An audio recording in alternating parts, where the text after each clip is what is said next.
बिहार के एक छोटे से गांव का 12 साल का लड़का जो कूड़ा चुनकर अपना पेट भरता था, आज 100 करोड़ की कंपनी का मालिक है। कैसे बदली उसकी किस्मत, ये कहानी दिल छू लेगी।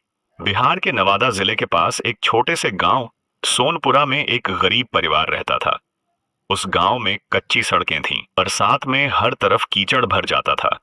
वहीं एक टूटी फूटी झोपड़ी में राहुल अपनी माँ के साथ रहता था। उसका घर मिट्टी और बांस से बना था। छत पर पुरानी टीन की चादर लगी थी, जिसमें बरसात के समय पानी टपकता रहता था। घर के अंदर सिर्फ एक पुरानी चारपाई, एक मिट्टी का चूल्हा और कुछ बर्तन थे। रात में बिजली भी ठीक से नहीं आती थी।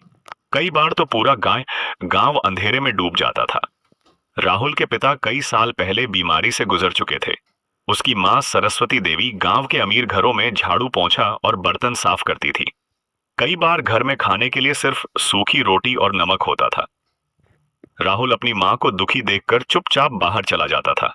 उसकी मां कहती, बेटा पढ़ ले, तेरी जिंदगी बदल जाएगी। लेकिन राहुल के पास स्कूल की फीस देने तक के पैसे नहीं थे। हर सुबह राहुल बोरी लेकर गांव रेलवे स्टेशन, बाजार और कूड़े के ढेरों से प्लास्टिक, लोहे के टुकड़े और टूटे मोबाइल इकट्ठा करता। लोग उसे देखकर हंसते, अरे देखो कूड़ा वाला लड़का आ गया, इससे कुछ नहीं होगा। लेकिन राहुल कुछ नहीं बोलता था। एक दिन शहर के कूड़े के ढेर में उसे एक टूटा हुआ कंप्यूटर मिला। वो उसे घर ले आया। रात में लालटेन की रोशनी में उसने उसे खोलना शुरू किया। कई दिनों तक मेहनत करके उसने कूड़े से मिले पार्ट्स से उसे चालू कर दिया। जब स्क्रीन जली, उसकी मां की आंखों में आंसू आ गए। उसी शहर में एक बड़ी आईटी कंपनी थी, मेहता टेक सॉल्यूशंस।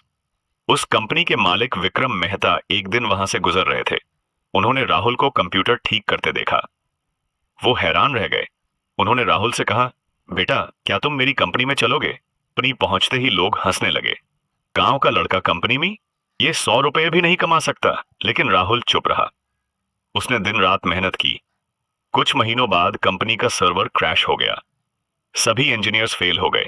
राहुल ने पूरी रात जागकर सिस्टम ठीक किया और एक नया सॉफ्टवेयर बनाया।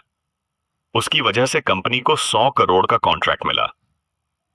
पूरा ऑफिस दंग रह गया। कुछ साल बाद राहुल ने अपने गांव सोनपुरा में एक बड़ा पक्का घर बनवाया। उसने गांव के बच्चों के लिए फ्री कंप्यूटर स्कूल खोला।